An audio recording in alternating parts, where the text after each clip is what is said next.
Salam jumpa dengan saya Admin A di channel Darah Biru Raja-Raja. Di video kali ini, saya akan membahas silsilah biografi Mayor Jenderal TNI Suprapto. G30 SPKI merupakan peristiwa sejarah kelam bagi Indonesia yang diperingati setiap tanggal 30 September. Pada saat itu, terjadi pemberontakan oleh Partai Komunis Indonesia yang bertujuan mengubah ideologi bangsa Indonesia. 7 pahlawan revolusi yang gugur dalam peristiwa tersebut, salah satunya adalah Mayor Jenderal Raden Suprapto. Suprapto lahir pada 20 Juni 1920 di Purwokerto, Jawa Tengah. Suprapto adalah anak ke-10 dari pasangan Raden Puspo Supono dan Raden Ajeng Puspo Supono. Keluarga Suprapto merupakan keluarga yang religius. Hal ini kemudian tercermin dalam watak dan kepribadian Suprapto ketika dewasa. Silsilah dari garis ayah. Suprapto adalah putra dari Raden Puspo Supono yang menikah dengan Raden Ayu Puspo Supono. Sampai di sini, saya tidak dapat menelusuri lagi silsilahnya. Silsilah dari garis ibu. Ibunya Suprapto bernama Raden Ayu Puspo Supono. Raden Ayu Puspo Supono adalah putra dari Raden B. Santa Dirja yang menikah dengan Raden Ayu Marlijah Santa Dirja. Raden Ayu Marlijah Santa Dirja adalah putra dari Kanjeng Pangeran Adipati Arya Mertadiraja II atau Kanjeng Kalibogor yang menikah dengan Mas Ajeng Tejasari. Kanjeng Pangeran Adipati Arya Mertadiraja II adalah putra dari Raden Adipati Bratadiningrat atau Raden Adipati Mertadiraja I yang bergelar Jumeneng Bupati Kanoman Banyumas tahun 1816 sampai 23 September 1830. Wafat tanggal 23 September 1830 dimakamkan di Kebutuh, Sukaraja. Raden Adipati Bratadiningrat adalah putra dari Mas Ngabei Mertawijaya. Mas Ngabei Mertawijaya adalah putra dari Bagus Kunting atau Raden Tumenggung Yudonegara III atau Kanjeng Adipati Danurejo I. Bagus Kunting atau Raden Tumenggung Yudonegara III adalah putra dari Raden Tumenggung Yudanegara II atau Raden Bagus Mawi yang menikah dengan Nyai Ajeng Yudanegara. Raden Tumenggung Yudanegara II adalah putra dari Raden Tumenggung Yudanegara I yang menikah dengan Bendoro Raden Ayu Danureja atau Bendoro Raden Ayu Bendoro. Sekarang saya akan menyebutkan dari garis patriark Raden Tumenggung Yudanegara II yang merupakan putra dari Raden Tumenggung Yudanegara I. Raden Tumenggung Yudanegara I adalah putra dari Raden Tumenggung Mertayuda. Raden Tumenggung Mertayuda adalah putra dari Ngabei Mertosuro. Ngabei Mertosuro adalah putra dari Ngabei Janah. Ngabei Janah adalah putra dari Raden Ajeng Kartimas. Raden Ajeng Kartimas adalah putra dari Adipati Wargahutomo atau Raden Warga atau Adipati Wirasaba. Adipati Wargahutomo adalah putra dari Adipati Surohutomo atau Raden Jakatambangan atau Adipati Wirasaba.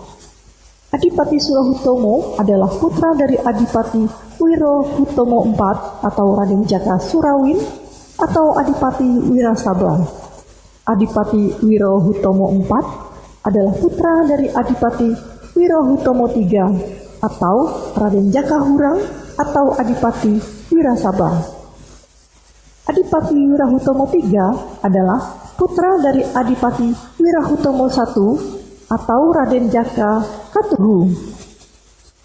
Adipati Wirohutomo I adalah putra dari Adipati Arya Baribin yang menikah dengan Dewi Retna Pamekas atau Ratu Ayu Kirana. Sekarang saya sebutkan garis patriark dulu, yaitu Adipati Arya Baribin. Adipati Arya Baribin adalah putra dari Dyah Kertawijaya atau Sri Parakrama, Wardana atau Bre Tumapel atau Raja Majapahit tahun 1447 sampai 1451. Dyah Kertawijaya adalah putra dari Raden Gagak Sali atau Wikrama Wardana atau Bre Mataram atau Raja Majapahit yang berkuasa tahun 1389 sampai 1429. Sekarang saya akan sebutkan dari garis matriark Raden Jaka Katuhu atau Adipati Wurohutomo I yang merupakan putra dari Adipati Arya Baribin yang menikah dengan Dewi Retna Pamekas atau Ratu Ayu Kiran. Dewi Retna Pamekas adalah putri dari Sri Prabu Linggawastu, Ratu Purana Jaya Dewata, atau Raja Pakuan Parahyangan atau Pajajaran pada tahun 1474 sampai 1513 yang menikah dengan Dewi Kumudaningsih. Sri Prabu Linggawastu Ratu Purana Jaya Dewata adalah putra dari Sri Prabu Linggawesi Dewa Niskala atau Raja Pakuan Parahyangan atau Pajajaran tahun 1466 sampai 1474. Sekarang saya akan menyebutkan dari garis matriark Raden Tumenggung Yuda Negara II atau Raden Bagus Mali yang merupakan putra dari Raden Tumenggung Yuda Negara I yang menikah dengan Bendoro Raden Ayu Danurejo atau Bendoro Raden Ayu Bedoro yang merupakan putri dari Sunan Prabu Amangkurat Agung atau Susuhunan Ping Alogo atau Raden Mas Sayudi yang lahir pada tanggal 24 Juni 1619 dan wafat tanggal 13 Juli 1677 yang menikah dengan Ratu Wetan atau Hajoran. Raden Suprapto mengawali pendidikan di Hollands Inland School atau HIS yang setara dengan sekolah dasar di Purwokerto. Saat itu usia Suprapto masih 7 tahun. Kemudian Suprapto melanjutkan pendidikan Molo yang setingkat dengan SLTP, lalu dilanjutkan lagi ke AMS atau setingkat SMA bagian B di Yogyakarta. Pendidikannya selesai pada tahun 1941. Di tahun itu, pemerintah Hindia Belanda mengumumkan milisi sehubungan dengan pecahnya Perang Dunia Kedua. Ketika itulah, Suprapto memasuki pendidikan militer pada Koninklijke Militaire Academy di Bandung atau Akademi Militer Kerajaan Belanda. Pendidikan ini tidak bisa diselesaikan sampai tamat karena pasukan Jepang sudah mendarat di Indonesia. Oleh Jepang, Suprapto ikut ditawan dan dipenjarakan. Tetapi kemudian ia berhasil melarikan diri dan pulang ke Purwokerto. Setelah sempat menghilang beberapa waktu sambil menunggu situasi sedikit aman, barulah Suprapto kembali muncul. Para serdadu Jepang rupanya tidak mengenali dirinya, mungkin karena banyaknya siswa Akademi Militer Belanda yang ditangkap pada waktu itu. Suprapto yang masih penasaran dan belum sah menjadi tentara, lantas mencermati peluang tersebut untuk mewujudkan cita-citanya. Kebetulan, pemerintah militer Jepang di Indonesia saat itu membuka lowongan bagi siapa saja, termasuk dan terutama untuk pemuda pribumi. Untuk dididik menjadi prajurit, tujuannya mereka nantinya bisa dimanfaatkan sebagai tenaga tempur andai kata sekutu datang menyerbu. Suprapto yang pernah mendorong agar para pemuda berlomba-lomba memperbaiki nasib bangsanya tertarik terhadap masalah-masalah sosial, terutama yang berhubungan dengan soal-soal pemuda. Karena itulah ia mengikuti kursus Chuosinen Kunrensho atau Pusat Latihan Pemuda. Setelah itu, ia bekerja di Kantor Pendidikan Masyarakat Desa Banyumas di Purwokerto. Cita-cita yang pernah dituangkan dalam artikel MIN ideal sedapat mungkin diterapkan dalam tugasnya sehari-hari. Dalam kegiatan di bidang sosial atau kemasyarakatan, Suprapto berkenalan dengan pemuda Sudirman, seorang pemimpin muda yang kelak akan menjadi Panglima Besar Angkatan Perang Republik Indonesia. Keduanya sepaham dalam cara bagaimana memajukan pemuda dan keduanya aktif menyumbangkan tenaga di bidang yang sama. Sejalan dengan itu, Suprapto juga mengikuti latihan-latihan pemuda seperti Keibodan atau Barisan Pembantu Polisi, Seinendan, Barisan Pemuda, dan Suishintai atau Barisan Pelopor. Pengalaman selama menjalani latihan pemuda yang oleh Jepang dilaksanakan sesuai dengan latihan militer, banyak manfaatnya bagi pemuda Suprapto dan teman-teman seangkatannya. Dalam latihan itu, ia ditempa dengan disiplin yang keras. Saat kemerdekaan diproklamasikan, Suprapto berada di Cilacap. Terbawa oleh arus revolusi pada masa itu dan terdorong oleh semangat militernya, ia ikut dalam usaha merebut senjata dari tentara Jepang. Sejak saat itulah, Suprapto memulai karir militernya. Karena kemampuannya dinilai cukup baik, dan berkat pendidikan serta pengalamannya, maka setelah terbentuknya Divisi 5 TKR Purwokerto, ia diserahi jabatan sebagai Kepala Bagian 2 Divisi 5. Untuk itu, ia diberi pangkat Kapten. Divisi 5 dipimpin oleh Kolonel Sudirman, tokoh yang sudah dikenal Suprapto sejak zaman Jepang. Dalam pertempuran Ambarawa, Suprapto turut mendampingi Komandan Divisi 5. Pertempuran bersejarah itu berlangsung tanggal 12 sampai 15 Desember 1945 dan dipimpin langsung oleh Kolonel Sudirman. Peristiwa itu dimulai dengan pertempuran di Magelang, berlangsung dengan direbutnya Benteng Banyubiri dan berakhir dengan jatuhnya Benteng William I di Ambarawa ke tangan TKR. TKR berhasil mengungguli pasukan Serikat yang mempunyai senjata yang lebih lengkap. Pasukan Serikat dipukul mundur sehingga mereka melarikan diri ke Semarang. Setelah pertempuran Ambarawa berakhir, Kolonel Sudirman dilantik oleh pemerintah sebagai Panglima Besar TKR. Berkat hubungan baik yang sudah terjalin sejak lama, Jenderal Sudirman memilih Kapten Suprapto sebagai ajudannya. Tugas sebagai ajudan seorang Panglima Besar pada masa itu bukanlah tugas yang ringan. Suprapto terlibat dalam kesibukan sesuai dengan kesibukan komandannya sendiri. Hal itu mudah dimengerti karena pada waktu itu keadaan TKR masih jauh dari sempurna. Hampir 2 tahun lamanya, Suprapto mengabdikan dirinya sebagai ajudan Jenderal Sudirman. Dalam masa itulah ia mengakhiri masa lajangnya, yakni tanggal 4 Mei 1946, Kapten Suprapto menikah dengan gadis pilihannya yang bernama Juli Suparti. Dari perkawinannya itu, mereka dikaruniai 5 orang anak. Tahun 1948, setelah Markas Komando Jawa atau MBKD terbentuk, ia tidak lagi menjadi ajudan Panglima Besar.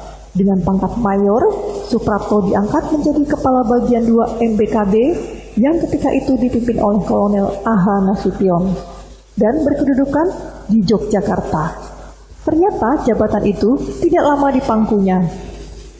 Dalam tahun itu juga, yakni bulan Oktober 1948, Mayor Suprapto dipindahkan ke Solo. Ia dipercayakan memegang jabatan Kepala Staf Divisi 2 dan sekaligus sebagai perwira diperbantukan pada Staf Gubernur Militer Daerah Surakarta, Pati Semarang yang dipimpin oleh Kolonel Gatot Subroto. Tugas yang cukup berat sebab pada waktu itu daerah tersebut sedang dilanda oleh pemberontakan Partai Komunikasi Indonesia.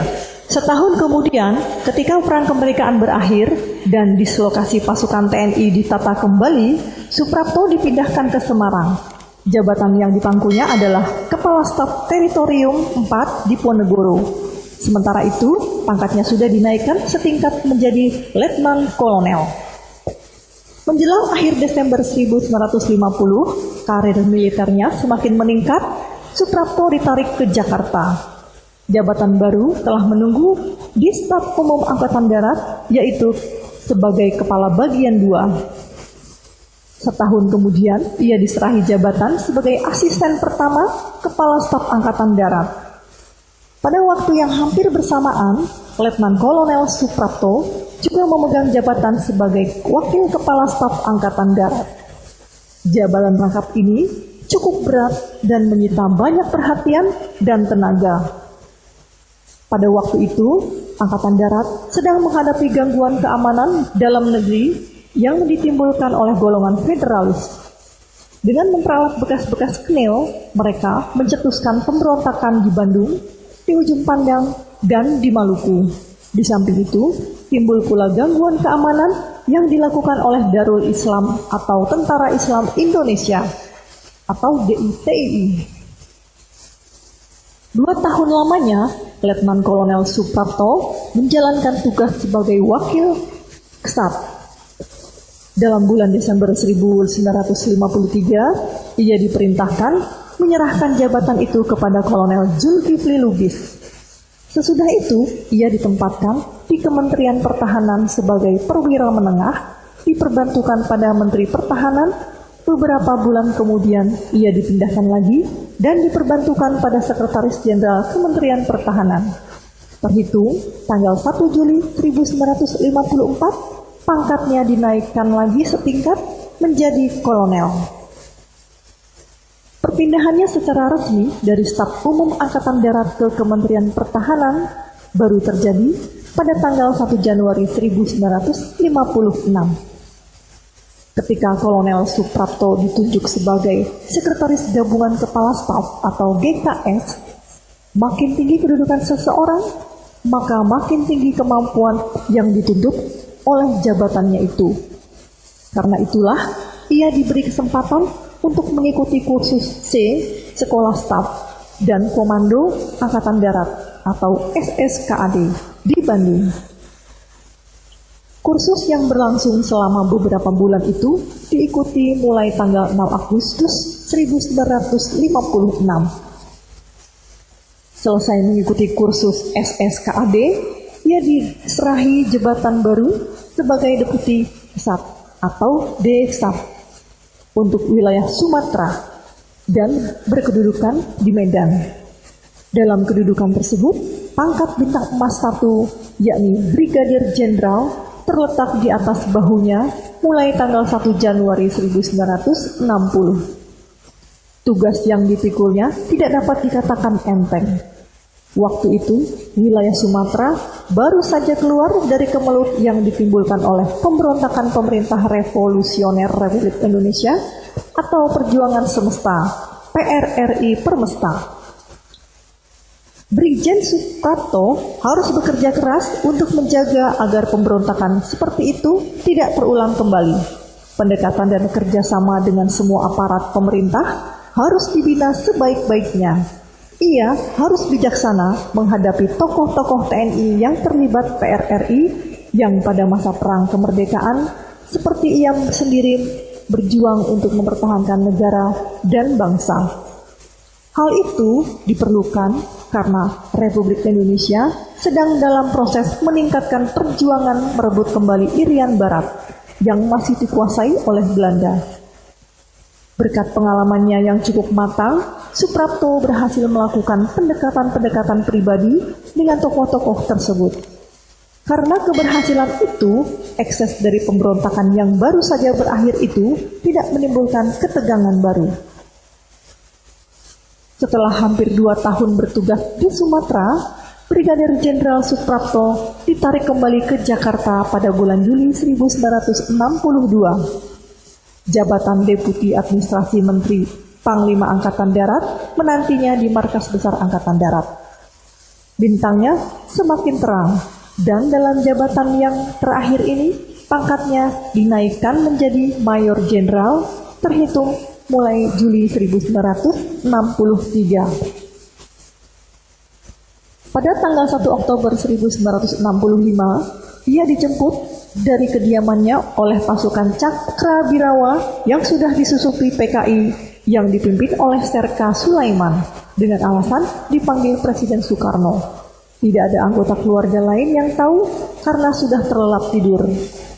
Saat itu di rumahnya, Mayor Jenderal Suprapto tidak ada penjagaan.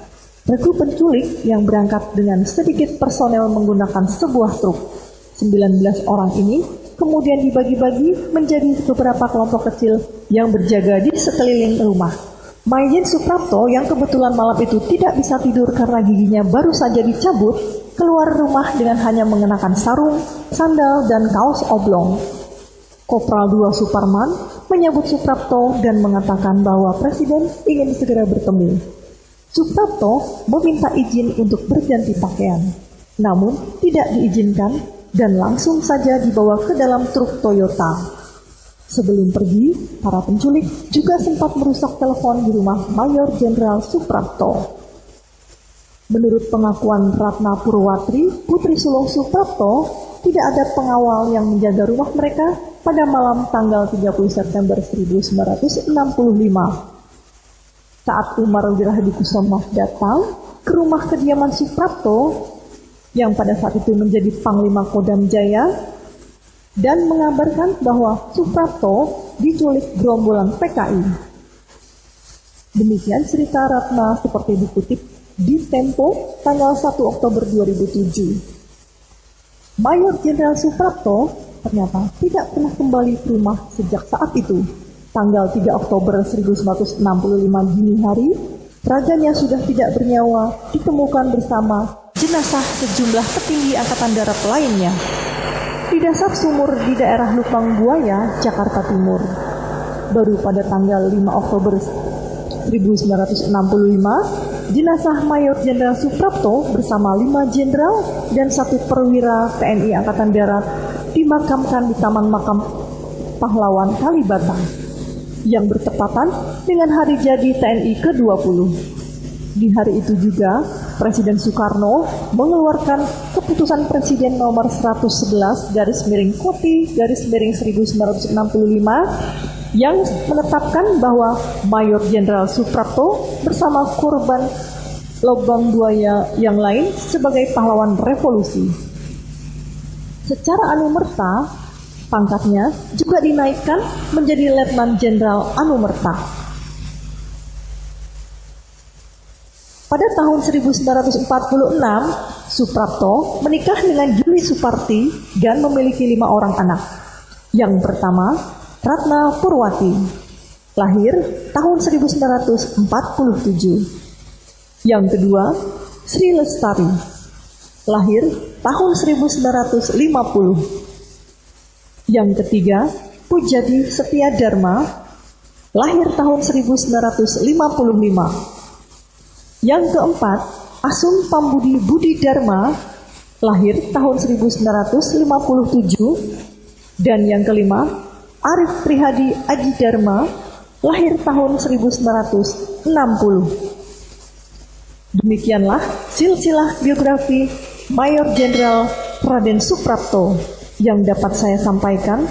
Semoga bisa bermanfaat dan menambah pengetahuan tentang sejarah di Indonesia. Sampai jumpa di video berikutnya. Terima kasih.